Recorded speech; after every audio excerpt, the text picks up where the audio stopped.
Assalamualaikum warahmatullahi wabarakatuh.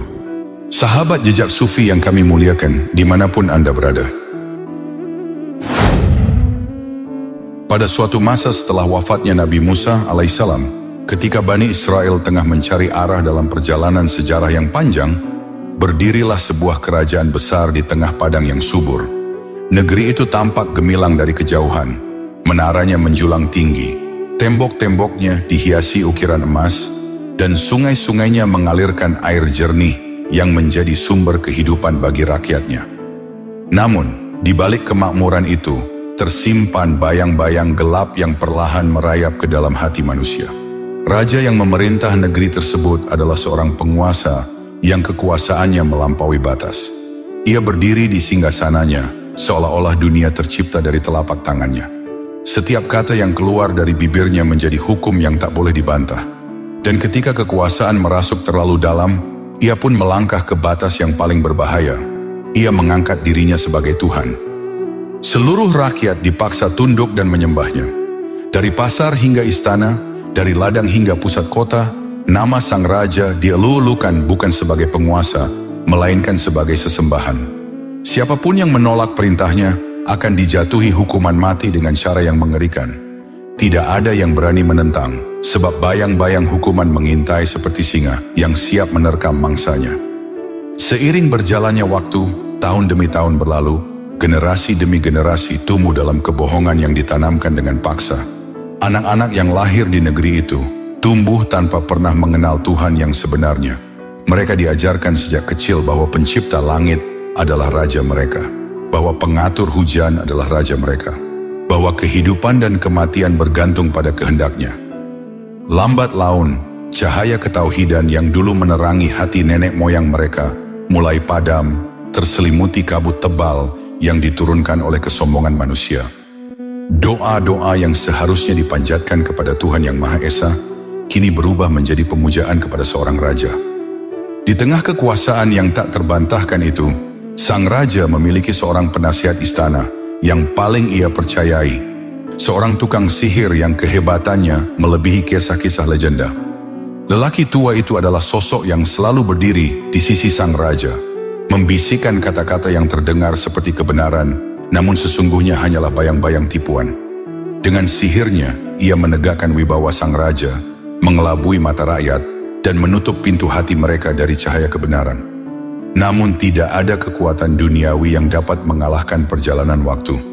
Rambut sang penyihir mulai memutih, tangannya mulai bergetar, dan napasnya tak lagi sekuat dulu. Suatu malam ketika angin gurun berhembus pelan menyapu halaman istana, ia berdiri di hadapan raja dengan wajah yang dipenuhi kerut usia. "Tuanku," ucapnya dengan suara yang pelan namun tajam, "waktu telah memakan sebagian kekuatanku. Tubuh ini tak lagi mampu melakukan sihir yang sama seperti dahulu. Jika suatu hari aku tiada, siapa lagi yang akan menjaga kekuasaanmu? Siapa yang akan menegakkan keagunganmu di mata rakyat?" Sang raja menatapnya dengan mata yang tajam. Ia tahu betul bahwa tanpa sihir dan tipu daya penasihatnya, kekuasaannya tak akan terlihat semegah itu. Ia membutuhkan penerus, seseorang yang dapat menggenggam bayangan, memutarbalikkan pandangan, dan menundukkan hati manusia sebagaimana dilakukan tukang sihir tua itu. Penyihir itu pun melanjutkan, "Aku memohon satu hal darimu, wahai tuanku. Carikanlah seorang pemuda yang pintar, cerdas, dan kuat ingatannya. Seseorang yang akan kujadikan sebagai muridku. Akan aku ajari seluruh ilmu yang aku miliki, agar suatu hari nanti ia dapat menggantikan tugasku. Dengan begitu, kekuasaanmu akan tetap teguh, dan rakyat akan terus memandangmu sebagai Tuhan mereka." Raja mengangguk perlahan. Kata-kata itu masuk akal baginya. Seorang penerus harus dipersiapkan, tidak hanya untuk kerajaan, tetapi juga untuk mempertahankan klaim keilahiannya. Ia membayangkan seorang pemuda berbakat yang kelak dapat memperkuat kedudukannya, membuat rakyat semakin yakin bahwa sang raja bukan hanya manusia biasa. Maka keesokan harinya, raja memerintahkan seluruh penjaga, menteri dan bangsawan untuk menyebarkan berita ke setiap sudut negeri. Dicari seorang pemuda yang cerdas, berani, dan memiliki kecerdikan luar biasa. Pemuda yang akan dipanggil ke istana, dibimbing oleh penasihat sihir kerajaan, dan kelak menjadi pewaris ilmu gelap yang menjaga singgasana. Rakyat pun mulai berbisik-bisik. Sebagian merasa penasaran, sebagian berharap, dan sebagian lagi bertanya-tanya, siapa pemuda yang beruntung ditakdirkan menjadi pilihan sang raja. Sementara itu, jauh dari hiruk-pikuk istana dan gemerlap kemegahannya, di sebuah desa kecil di pinggir kerajaan, hiduplah seorang pemuda yang polos namun memiliki kecerdasan yang jarang ditemui. Desa itu sederhana, rumah-rumahnya terbuat dari tanah liat, ladangnya mengandalkan hujan, dan kehidupan warganya berjalan tenang tanpa banyak perubahan dari tahun ke tahun. Namun meskipun sederhana, desa itu telah larut dalam ajaran sesat yang dipaksakan oleh sang raja. Mereka, seperti rakyat kebanyakan, telah lama lupa akan Tuhan yang sebenarnya. Yang mereka kenal hanyalah raja yang mereka sebut sebagai Tuhan. Pemuda itu tumbuh dalam keluarga yang baik hati. Ayahnya seorang pengrajin kayu, ibunya seorang penenun yang penuh kasih. Mereka hidup dalam kepolosan yang damai meski tanpa sadar mengikuti keyakinan keliru yang diwariskan oleh generasi demi generasi sejak raja memaksakan dirinya untuk disembah. Pemuda tersebut tidak pernah mempertanyakan apapun. Baginya, dunia hanyalah sebagaimana ia melihatnya setiap hari. Raja adalah Tuhan, istana adalah pusat kekuasaan, dan kehidupan berjalan seperti takdir yang tak dapat diubah. Suatu hari ketenangan desa itu terusik oleh kedatangan beberapa utusan istana. Mereka datang menunggang kuda gagah, mengenakan pakaian resmi kerajaan, dan membawa gulungan perintah dari sang raja. Para penduduk desa bergegas keluar, takut sekaligus penasaran. Utusan istana itu mengumumkan bahwa sang raja melalui penasehat sihirnya sedang mencari pemuda yang paling cerdas dan berbakat dari seluruh wilayah kerajaan. Pemuda yang terpilih akan dibawa ke istana untuk dididik secara khusus. Sebuah kehormatan yang tak pernah terbayangkan oleh rakyat kecil. Para pemuda desa pun dikumpulkan di lapangan kecil di pusat desa. Suara gemuruh orang-orang yang berbisik terdengar memenuhi udara. Sebagian berharap anaknya terpilih, sebagian lagi cemas, namun tidak berani menunjukkan kekhawatiran itu. Pemuda polos itu ikut berdiri di antara mereka. Ia tidak merasa dirinya istimewa. Ia hanya datang karena perintah kepala desa. Tapi ketika satu persatu pemuda diuji oleh para utusan istana, mulai dari kecerdasan, ketangkasan, hingga kemampuan membaca tanda-tanda yang mereka anggap sebagai petunjuk istana, nama pemuda itulah yang akhirnya disebut sebagai pemenang. Ketika keputusan diumumkan, orang-orang bersorak. Ibunya menangis menahan haru, sementara ayahnya menepuk bahunya dengan bangga. Ini kehormatan besar, kelak kau akan menjadi orang paling terpandang di desa ini, kata sang ayah. Pemuda itu pun tersenyum meski dalam hatinya ada sedikit getaran yang ia sendiri tidak mengerti. Ia hanya tahu bahwa mulai hari itu, hidupnya tidak akan pernah sama lagi. Para utusan kemudian membawa si pemuda menuju istana kerajaan, ke tempat yang selama ini hanya ia dengar dari cerita orang tua di desanya. Istana itu berdiri megah di atas tanah lapang yang luas, dengan gerbang tinggi menjulang. Para pengawal berbaris di sepanjang jalan menuju aula utama, wajah-wajah mereka dingin, seolah tak satu pun dari mereka memiliki rasa selain kepatuhan mutlak. Di tengah ruangan besar yang megah, sang raja duduk di atas singgasana kebesarannya. Jubahnya berkilau dan mahkotanya menyilaukan mata.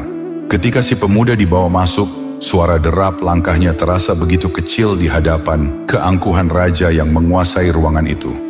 Raja memandang pemuda itu dengan tatapan tajam, seakan ingin menembus isi hatinya. Inikah pemuda yang dipilih? Tanya sang raja memastikan. Suaranya menggema, rendah namun menggetarkan. Utusan istana membungkuk dalam-dalam. Benar tuanku. Pemuda ini lulus seluruh ujian kami. Ia cerdas, cepat memahami perintah, dan memiliki ketajaman pikiran yang tak dimiliki pemuda lain. Raja mengangguk lambat, lalu berdiri. Ia melangkah turun dari singgasananya dan mendekati pemuda itu. Nafas sang pemuda terasa tertahan antara takut, takjub, dan bangga. Karena ia berdiri di hadapan seseorang yang selama ini ia sembah sebagai Tuhan. Mulai hari ini, ujar sang raja, kau akan belajar ilmu dari penasihatku. Ilmu yang ia miliki adalah cahaya yang telah membuat kerajaan ini menjadi kuat. Kau akan meneruskan ilmunya. Kelak kau akan menggantikan posisinya. Kau akan menjadi kekuatan baru bagi kerajaan ini." Dengan isyarat tangan, raja memanggil seseorang dari balik tirai. Kemudian melangkahlah seorang lelaki tua, bertubuh kurus, namun sorot matanya tajam dan penuh wibawa. Jubahnya gelap dan tongkat panjang dalam genggamannya tampak dipenuhi ukiran-ukiran asing yang tak bisa dibaca sembarang mata. Dialah tukang sihir kerajaan, penasehat paling dipercaya, sekaligus orang yang akan mengajari ilmu kepada pemuda polos. Penyihir itu menatap sang pemuda cukup lama, seakan sedang menilai harga sebuah jiwa. Kemudian ia tersenyum tipis, senyum yang tidak benar-benar hangat, namun penuh arti. "Bawakan dia ke tempatku." Dan sejak hari itu, dimulailah perjalanan baru bagi si pemuda yang polos itu. Setiap pagi ia berangkat dari rumah sebelum fajar, dan ia kembali ketika malam telah larut. Hari demi hari ia belajar ilmu sihir dari sang penasihat, ilmu rahasia, kekuatan yang tidak pernah ia lihat sebelumnya. Si pemuda pun giat belajar dan penuh semangat. Dengan kecerdasan yang dimiliki, dalam beberapa hari saja, ia mudah menguasai ilmu dasar yang diajarkan kepadanya. Suatu hari ketika fajar baru menyingsing, seperti biasa si pemuda berangkat menuju rumah sang tukang sihir. Langkahnya cepat dan penuh semangat. Hari-harinya dipenuhi ajaran mantra dan ilusi, latihan-latihan yang melelahkan, dan tuntutan sang guru sihir yang semakin berat. Namun di tengah rutinitas itu, pada hari tersebut, takdir membelokkan langkahnya ke arah yang tak pernah ia bayangkan. Di tengah perjalanan yang sunyi di antara bukit-bukit kecil, terdengar lantunan suara yang merdu, suara yang berbeda jauh dari kalimat mantra yang selama ini ia dengar dari gurunya. Suara itu begitu lembut namun kuat, menembus dada dan membawa ketenangan yang belum pernah ia rasakan sebelumnya. Ia pun berhenti melangkah. Lalu dengan penuh rasa penasaran, ia mengikuti arah suara itu. Tak lama kemudian ia menemukan sebuah kuil kecil yang hampir tak terlihat karena ditutupi tanaman merambat. Bangunannya sederhana, bahkan nyaris lusuh. Tetapi dari dalamnya terpancar cahaya keteduhan yang sulit digambarkan. Di dalam kuil itu duduk seorang rahib tua. Wajahnya tenang, matanya memancarkan kedalaman ilmu, dan bibirnya melantunkan ayat-ayat dengan penuh kekhusyuan. Si pemuda segera masuk dan mendekati sang rahib. "Apa yang kau ucapkan itu?" tanya si pemuda. Kalimatnya sungguh merdu dan indah, sangat menenangkan hatiku. Sang rahib menghentikan bacaannya. Ia menatap pemuda itu dengan senyum lembut. Lalu ia berkata, "Wahai pemuda, kalimat yang kau dengar itu adalah isi dari kitab Taurat, wahyu yang diturunkan kepada Nabi Musa." "Nabi Musa?" si pemuda mengulang dengan bingung. "Siapa itu Nabi Musa? Aku belum pernah mendengar namanya." Sang rahib menarik napas panjang, seolah sedih melihat betapa jauh manusia telah tersesat dari ajaran para nabi. Nabi Musa adalah manusia pilihan, utusan Tuhan yang Maha Esa. Ia datang membawa petunjuk, mengajak manusia menuju jalan yang benar.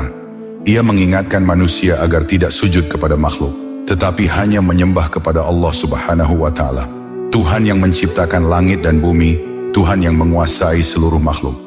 Rahib itu melanjutkan dengan suaranya yang penuh iba. Namun zaman telah berubah, Nabi Musa telah lama wafat dan ajarannya mulai ditinggalkan. Manusia lebih memilih mengagungkan raja mereka, hingga lupa siapa Tuhan yang sebenarnya. Kata-kata itu mengguncang hati si pemuda. Dalam hidupnya, ia diajarkan bahwa raja adalah Tuhan, penguasa segala sesuatu. Namun kalimat yang dilantunkan rahib barusan terasa berbeda. Ada kebenaran yang mengalir di dalam ajaran tersebut. "Aku ingin mengetahui lebih banyak. Ajarkanlah padaku," pinta si pemuda. "Bisakah aku mempelajari ajaran Nabi Musa?" lanjutnya penuh harap. Sang rahib tersenyum, seolah menunggu momen ini sepanjang hidupnya. "Tentu, wahai anak muda, barang siapa mencari kebenaran, Allah akan membimbingnya." Sejak hari itu, setiap kali ia berangkat menuju rumah guru sihirnya, si pemuda selalu menyempatkan diri singgah ke kuil kecil sang rahib. Ia mempelajari kisah para nabi, mendengarkan hukum-hukum Taurat, dan mendapatkan nasihat yang menyejukkan jiwa dari sang rahib. Semakin dalam ia belajar, semakin besar rasa ketakjubannya.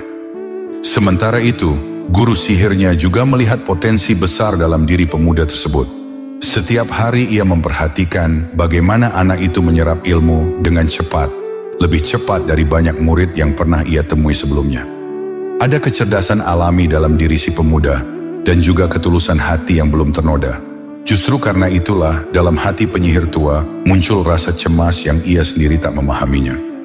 Akibat sering singgah di kuil kecil untuk belajar dari sang rahib, si pemuda mulai sering datang terlambat ke tempat guru sihirnya. Setiap kali ia tiba, wajah si tukang sihir langsung berubah murka. Sang penyihir tua tidak menyukai keterlambatan. Dan sebagai hukumannya, si pemuda selalu mendapat pukulan. Hari berganti hari, hukuman itu terus ia terima, sampai tubuhnya mulai dipenuhi luka lebam. Merasa bingung dan tertekan, akhirnya si pemuda memberanikan diri menceritakan masalah tersebut kepada sang rahib. Ia datang dengan langkah gundah, lalu duduk di hadapan sang rahib sambil menunduk. "Aku selalu terlambat," katanya pelan. "Guru sihir itu menghukumku setiap hari. Aku tak sanggup terus seperti ini."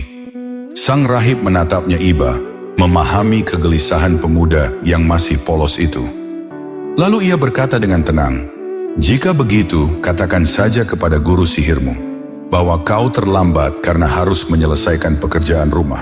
Itu akan membuatnya berhenti menghukummu. Dan jika kau takut keluargamu memarahimu karena pulang larut malam, katakan saja bahwa guru sihirmu memberimu tugas tambahan. Dengan begitu, mereka tidak akan banyak bertanya." Saran dari sang rahib benar-benar membantu si pemuda. Sejak saat itu, ia tidak pernah lagi dihukum oleh guru sihirnya. Setiap kali ia datang terlambat, ia cukup mengatakan bahwa ia harus menyelesaikan pekerjaan rumah, dan sang guru sihirnya pun menerimanya tanpa curiga. Begitu pula ketika ia pulang larut malam. Keluarganya tak lagi memarahinya karena ia mengaku mendapat tugas tambahan dari guru sihirnya. Dengan cara itu, si pemuda bisa mempelajari dua ilmu sekaligus.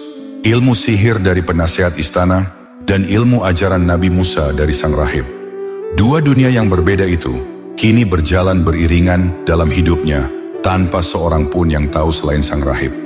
Hingga pada suatu hari, sebuah peristiwa ajaib membuat keyakinan si pemuda semakin kuat. Saat ia berjalan menuju kuil sang rahib seperti biasanya, ia melihat banyak orang berlarian ketakutan. Mereka saling dorong, sebagian berteriak, sebagian lagi berusaha melindungi anak-anak mereka. Suasana menjadi kacau. Ternyata seekor binatang buas berukuran besar muncul di jalan dan meneror penduduk desa. Hewan tersebut menyerang siapa saja yang berada terlalu dekat. Tidak ada seorang pun yang berani mendekat, semua memilih menjauh dan mencari tempat aman. Namun berbeda dengan orang-orang lainnya, si pemuda justru melangkah mendekat. Ia berhenti sejenak dan berkata dalam hatinya, "Ini waktunya untuk membuktikan manakah ajaran yang benar. Ajaran sang rahib atau ilmu sihir yang selama ini kupelajari." Ia kemudian mengambil sebuah batu dari tanah. Dengan tenang ia berkata, "Jika ajaran sang rahib benar dan tukang sihir itu salah, maka matikanlah hewan ini agar orang-orang tidak celaka." Lalu ia melempar batu tersebut. Tanpa diduga, lemparannya tepat mengenainya. Seketika itu juga hewan buas tersebut roboh dan mati di tempat. Orang-orang yang menyaksikan itu terdiam dan tak percaya. Sebagian mulai berbisik-bisik, namun si pemuda segera pergi meninggalkan lokasi itu. Setibanya di kuil, ia menceritakan seluruh kejadian tersebut kepada sang rahib. Sang rahib mendengarkannya dengan tenang, lalu berkata, "Wahai anakku, hari ini engkau telah mencapai sesuatu yang sebelumnya sudah aku duga. Ketahuilah, kini engkau lebih baik daripada aku. Dan ketahuilah pula, engkau akan diuji. Jika ujian itu datang, jangan sekali-kali engkau memberitahukan tentang diriku." Sejak hari itu, kemampuan istimewa mulai tampak pada diri si pemuda. Ia dapat menyembuhkan orang buta, mengobati penyakit kulit, dan menyembuhkan berbagai penyakit lainnya. Berita tentang dirinya pun mulai menyebar, dan banyak orang datang meminta pertolongan. Kabar tentang kemampuan si pemuda akhirnya terdengar sampai ke telinga salah seorang punggawa istana yang sedang mengalami kebutaan. Karena berharap bisa sembuh, punggawa itu datang ke rumah si pemuda sambil membawa banyak hadiah. "Hai pemuda, jika engkau mampu menyembuhkan mataku, semua hadiah ini akan menjadi milikmu," kata punggawa istana. Si pemuda menjawab dengan tenang, "Aku tidak dapat menyembuhkan siapapun. Yang dapat menyembuhkan hanyalah Allah Subhanahu wa Ta'ala. Tapi bila engkau mau beriman kepada Allah, aku akan berdoa agar Allah menyembuhkanmu." Demi kesembuhan matanya, punggawa itu menerima syarat tersebut. Ia beriman kepada Allah, lalu si pemuda memanjatkan doa untuknya. Dengan izin Allah, mata yang tadinya buta menjadi sembuh total. Punggawa istana sangat terkejut sekaligus gembira. Ia pun kembali ke istana dan menjalankan tugasnya seperti biasa. Ketika sang raja melihat punggawanya telah sembuh dari kebutaannya, ia langsung terkejut dan tidak percaya. "Siapa yang menyembuhkanmu?" tanya sang raja dengan heran. "Tuhanku, wahai Paduka," jawab punggawa itu tenang. Raja tersentak kaget mendengar jawaban tersebut. Wajahnya berubah marah, lalu ia menatap tajam punggawa itu. "Apa kau bilang? Apakah ada Tuhan selain aku?" Dengan keberanian yang sebelumnya tak pernah terlihat, punggawa itu menjawab, "Paduka bukan Tuhan. Tuhanku dan Tuhan Paduka adalah Allah Subhanahu wa Ta'ala." Jawaban itu membuat raja semakin murka. Ia langsung memerintahkan para prajurit istana untuk menangkap dan menyiksa punggawa tersebut agar ia mengaku siapa yang telah mempengaruhinya. Punggawa itu dipukul, diikat, dan ditekan dengan berbagai siksaan berat. Akhirnya, karena tidak kuat menahan rasa sakit, ia menyebutkan nama si pemuda. Tidak lama kemudian, si pemuda pun dipanggil menghadap ke istana. Sang raja memandangnya dengan tatapan tajam. "Wahai anak muda," kata raja dengan nada menahan emosi, "ternyata ilmu sihir yang diajarkan kepadamu telah berhasil kau kuasai. Kamu telah mampu menyembuhkan orang buta dan penyakit lainnya. Engkau bisa melakukan sesuatu yang tak dapat dilakukan oleh siapapun." Namun si pemuda menjawab tenang, "Sesungguhnya aku tidak dapat menyembuhkan siapapun. Yang dapat menyembuhkan hanyalah Allah Azza wa Jalla, bukan dari kekuatan sihir yang aku pelajari." Mendengar jawaban itu, raja kembali marah besar. Ia merasa kewibawaannya direndahkan. Tanpa banyak bicara, ia memerintahkan para prajurit untuk menyiksa si pemuda. Si pemuda dipukul, ditendang, dan diberi siksaan berat sama seperti punggawa sebelumnya. Raja ingin tahu siapa yang mengajarinya, siapa yang mempengaruhinya, dan siapa yang menanamkan keberanian untuk tidak tunduk kepadanya.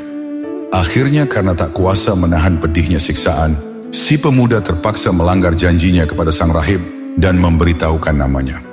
Maka sang raja segera perintah beberapa prajurit untuk menangkap sang rahib.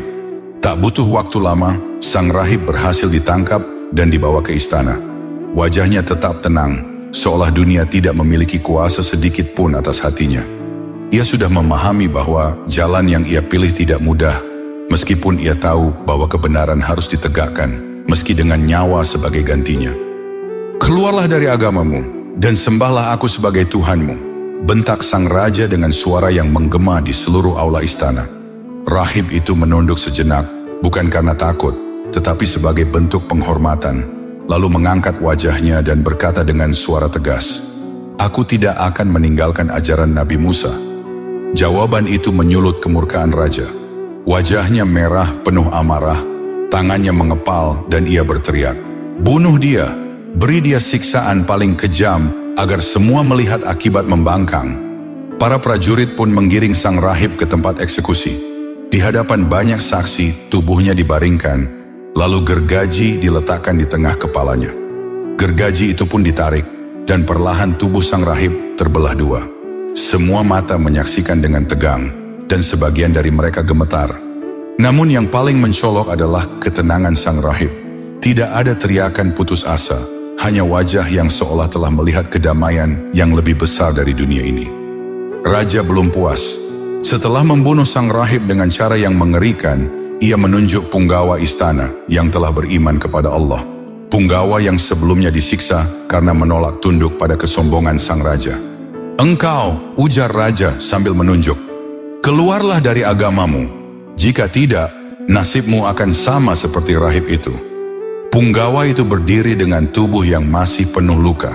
Darah kering menempel di bajunya dan napasnya masih berat. Namun dari matanya terpancar keberanian yang tidak pernah dimiliki oleh prajurit manapun.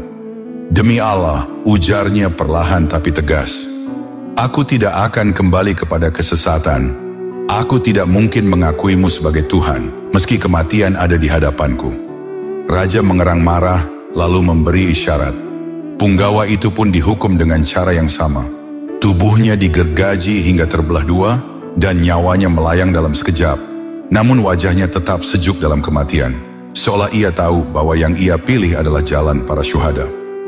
Dua nyawa melayang di tangan seorang raja yang takut kehilangan kekuasaan. Namun bagi Allah, dua jiwa itu telah mendapatkan kehidupan yang jauh lebih kekal dan mulia. Sekarang tibalah giliran si pemuda. Keluarlah engkau dari agamamu, perintah raja dengan penuh kemarahan. Namun si pemuda tetap berdiri tegak. Meski tubuhnya masih memar karena siksaan, sorot matanya tidak berubah. Tetap kokoh, seolah telah menemukan cahaya kebenaran yang tidak bisa lagi dipadamkan oleh ancaman siapapun. Menyadari bahwa ancamannya tidak membuat sang pemuda gentar, raja mencoba cara berbeda, cara yang lebih halus. Suaranya mendadak melunak, meski kemarahan masih membakar di balik matanya. "Wahai anak muda," katanya dengan nada yang dibuat seolah bijak, "apa gunanya engkau mempertahankan keyakinanmu? Lihatlah aku bisa memberimu segalanya, kekayaan, kemewahan, dan kedudukan yang tinggi di istana. Engkau bisa menjadi orang terpenting setelah aku. Engkau hanya perlu satu hal, tinggalkan ajaran Musa dan akui saya sebagai Tuhan, maka hidupmu akan berubah." Namun pemuda itu menggeleng pelan, tidak ada ragu dalam gerakannya. "Aku tidak menginginkan kedudukan dan kekayaanmu," jawabnya tenang. "Dan aku tidak akan pernah mengakui manusia sebagai Tuhan. Tuhan hanyalah Allah Azza wa Jalla." Kata-kata itu membuat seluruh ruangan seolah membeku. Seisi ruang istana saling pandang, sebagian ketakutan, sebagian kagum pada keberanian yang tidak mereka miliki. Jawaban tersebut membuat sang raja mulai gelisah. Ia sudah membunuh dua orang, namun hati kecilnya tetap terusik oleh keteguhan, keyakinan yang tak bisa ia patahkan. Ia mulai khawatir bahwa keberanian si pemuda akan menular ke rakyatnya. "Apa yang harus aku lakukan dengan anak muda ini?" tanya sang raja dalam hati. Wajahnya mengandung keresahan yang coba ia tutupi. Akhirnya terbesitlah sebuah rencana baru. Dengan suara tegas ia memerintahkan beberapa prajurit istana, "Bawa dia ke puncak gunung yang tinggi. Bila dia tidak mau meninggalkan keyakinannya, lemparkan dia ke bawah jurang." Perintah itu pun segera dilaksanakan. Mereka membawa si pemuda ke gunung terjal, tempat yang tak bisa dijangkau siapapun. Namun mereka tidak tahu, perjalanan itu hanya akan membuka pintu bagi keajaiban yang lebih besar. Sebab Allah sedang menyiapkan kisah yang jauh lebih dahsyat, yang tak bisa dibayangkan oleh raja manapun. Setibanya di puncak gunung, salah seorang prajurit berseru, "Ini adalah kesempatan terakhirmu, wahai pemuda. Keluar dari agamamu, atau kami akan melemparkanmu ke bawah." Si pemuda berdiri tegak, dengan tatapan mata yang penuh keyakinan. Dengan tenang ia berkata, "Aku tidak akan meninggalkan agamaku." Maka para prajurit pun bersiap melemparkannya ke jurang. Namun sebelum mereka bergerak lebih jauh, si pemuda mengangkat kedua tangannya dan berdoa, "Ya Allah, tolonglah aku dari mereka." Tiba-tiba, bumi berguncang hebat. Gunung bergetar keras seakan hendak pecah. Para prajurit kehilangan keseimbangan. Mereka berteriak ketakutan, meraih apapun yang bisa digenggam. Namun tak ada yang mampu menahan mereka dari takdir yang datang begitu cepat. Satu persatu mereka tergelincir. Tubuh-tubuh mereka jatuh dari tebing, bergulir ke jurang yang dalam. Suara mereka menghilang di telan udara dingin gunung. Hingga akhirnya semuanya sunyi kembali. Yang tersisa hanyalah angin. Dan si pemuda berdiri tegak sendirian di puncak gunung, tanpa luka sedikit pun. Si pemuda yang selamat itu kembali menghadap sang raja. Wajah sang raja tampak terkejut. Ia tak percaya pemuda itu masih hidup untuk kedua kali. Dengan marah bercampur heran, ia memerintahkan pasukan prajurit lain untuk membawa pemuda tersebut ke tengah laut. "Lemparkan dia jika ia tidak mau keluar dari agamanya," seru sang raja keras dan penuh amarah. Para prajurit pun membawa pemuda itu ke tengah lautan yang luas. Pada mulanya ombak bergulung tenang, angin berhembus pelan, dan kapal melaju tanpa hambatan. Setelah sampai di tengah lautan, mereka pun bersiap untuk melempar si pemuda. Di tengah keadaan yang genting itu, sang pemuda menengadahkan wajahnya ke langit dan berdoa lirih, namun dengan keyakinan yang tidak tergoyahkan. "Ya Allah, tolonglah hamba dari kejahatan mereka." Tak lama setelah doa itu terucap, tiba-tiba laut berubah murka. Angin mengamuk tanpa kendali, perahu oleng hebat dan terbalik. Semua prajurit tewas ditelan gelombang, kecuali satu orang, pemuda itu. Ia kembali selamat, berdiri di tepi pantai dengan tubuh basah, namun hatinya teguh. Untuk ketiga kalinya, ia kembali menghadap sang raja. Sang raja terbelalak, nyaris kehilangan kata-kata. "Apa yang terjadi? Mengapa kau tidak mati-mati?" Suara sang raja bergetar antara takut dan marah. Sang pemuda menjawab dengan ketegasan yang tak biasa. "Allah telah membinasakan prajurit-prajuritmu, dan Allah pula yang menolongku. Jika Paduka benar-benar ingin membunuhku, hanya ada satu cara, ikutilah saranku." Sang raja menatap tajam ke arah si pemuda, penasaran namun juga terdesak oleh gengsi dan kesombongannya. "Apa itu?" tanya sang raja penasaran. "Kumpulkan semua rakyat di sebuah lapangan yang luas. Saliblah aku di sebatang kayu, lalu panahlah aku dengan busur dan anak panah milikku. Ketika Paduka hendak melesatkan anak panah, berteriaklah dengan menyebut nama Allah Tuhan pemuda ini. Jika Paduka lakukan itu, Paduka akan berhasil membunuhku." Sang raja yang hatinya telah diselimuti kesombongan dan rasa ingin menang, menyetujui saran itu tanpa ragu. Ia memerintahkan seluruh rakyat berkumpul di sebuah lapangan luas. Sang pemuda disalib pada sebatang kayu yang tinggi, sementara rakyat menyaksikan dengan cemas. Raja mengangkat busur pemuda itu, menahan nafas, dan membidik dengan penuh keangkuhan. Lalu dengan suara lantang yang menggema ke penjuru lapangan, ia berteriak, dengan menyebut nama Allah, Tuhan pemuda ini. Anak panah pun dilepaskan, melesat menyambar udara, menembus dada sang pemuda. Dalam sekejap, tubuh pemuda itu melemah. Napas terakhirnya keluar dengan tenang dan ia meninggal dunia. Melihat usahanya berhasil, sang raja tersenyum puas. Baginya, ia telah menang. Ia merasa telah memberi pelajaran kepada rakyatnya, bahwa siapapun yang berani memiliki Tuhan selain dirinya akan menerima nasib tragis seperti pemuda itu. Namun yang terjadi justru sebaliknya. Saat sang pemuda gugur, seluruh rakyat yang menyaksikannya tersentak, bukan oleh kematiannya, tetapi oleh kebenaran yang begitu jelas. Dengan suara yang bergemuruh, rakyat berteriak, "Kami beriman kepada Tuhannya pemuda ini." Teriakan itu mengguncang seluruh lapangan yang membuat raja kebingungan. Sang raja menjadi sangat murka. Wajahnya merah menahan amarah. Bukan rasa takut yang ia dapatkan dari rakyatnya, melainkan gelombang keimanan yang begitu kuat dan tak terkendali. Dalam kemurkaannya, ia memerintahkan prajurit-prajuritnya, "Gali sebuah parit yang besar, nyalakan api, bakar hingga menyala-nyala." Para prajurit pun segera menggali parit panjang, lalu menyalakan api yang menjilat tinggi, memuntahkan kobaran merah yang menggetarkan siapapun yang melihatnya. Di hadapan rakyatnya, sang raja berteriak lantang, "Siapapun di antara kalian yang tidak menganggapku sebagai Tuhan, akan kumasukkan ke dalam parit ini." Namun ancaman itu tidak membuat rakyat gentar. Satu demi satu, mereka melangkah maju dengan hati penuh keyakinan. Mereka memilih mati terbakar daripada kufur kepada Tuhannya si pemuda. Api menyala, namun wajah mereka tetap tenang. Setiap langkah mereka menuju kobaran api adalah langkah menuju kemuliaan. Hingga tibalah giliran seorang wanita yang sedang menggendong bayinya. Ketika melihat kobaran api yang begitu besar, ia ragu. Langkahnya terhenti, tangannya bergetar, air mata mengalir di pipinya. Pada saat itu terjadi sebuah keajaiban. Bayi kecil yang berada dalam pelukannya, yang belum bisa berbicara, tiba-tiba berkata dengan suara yang jelas, "Wahai ibu, bersabarlah, lakukanlah, engkau berada dalam kebenaran."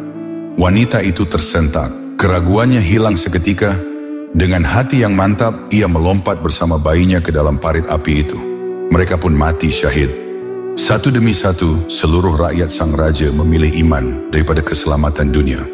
Mereka masuk ke dalam parit itu dengan penuh keyakinan, hingga akhirnya tak tersisa seorang pun yang tidak beriman. Kini tinggallah sang raja berdiri sendirian. Ia yang dahulu merasa paling berkuasa, kini menjadi raja tanpa rakyat. Lapangan luas yang sebelumnya dipenuhi manusia, kini hanya menyisakan ia dan segelintir pengawalnya. Kesombongannya runtuh, kekuasaannya hampa, dan ia dikelilingi keheningan yang menakutkan. Peristiwa ini disebut sebagai peristiwa Ashabul Ukhdud, sebuah tragedi berdarah, pembantaian yang dilakukan oleh seorang raja kejam kepada jiwa-jiwa kaum muslimin. Ini merupakan kebiadaban dan tindakan tak berperi kemanusiaan, namun akidah tetaplah harus dipertahankan, karena dengannya lah kebahagiaan yang abadi akan diperoleh. Allah mengisahkan kejadian tragis ini dalam firman-Nya. Binasa dan terlaknatlah orang-orang yang membuat parit yang berapi dinyalakan dengan kayu bakar ketika mereka duduk di sekitarnya, sedang mereka menyaksikan apa yang mereka perbuat terhadap orang-orang yang beriman. Quran Surat Al-Buruj ayat 4-7. Kisah ini juga terdapat dalam hadits yang diriwayatkan oleh Imam Muslim dan At-Tirmidzi. Dari Haddad bin Khalid, dari Hamad bin Salamah, dari Tsabit, dari Abdurrahman bin Abi Layla, dari Syuhaib Ar-Rumi, dan dari Rasulullah SAW. Akhirul kata, Wallahu a'lam bisyawab. Sampai di sini dulu perjumpaan kita kali ini. Semoga bermanfaat. Wassalamualaikum warahmatullahi wabarakatuh.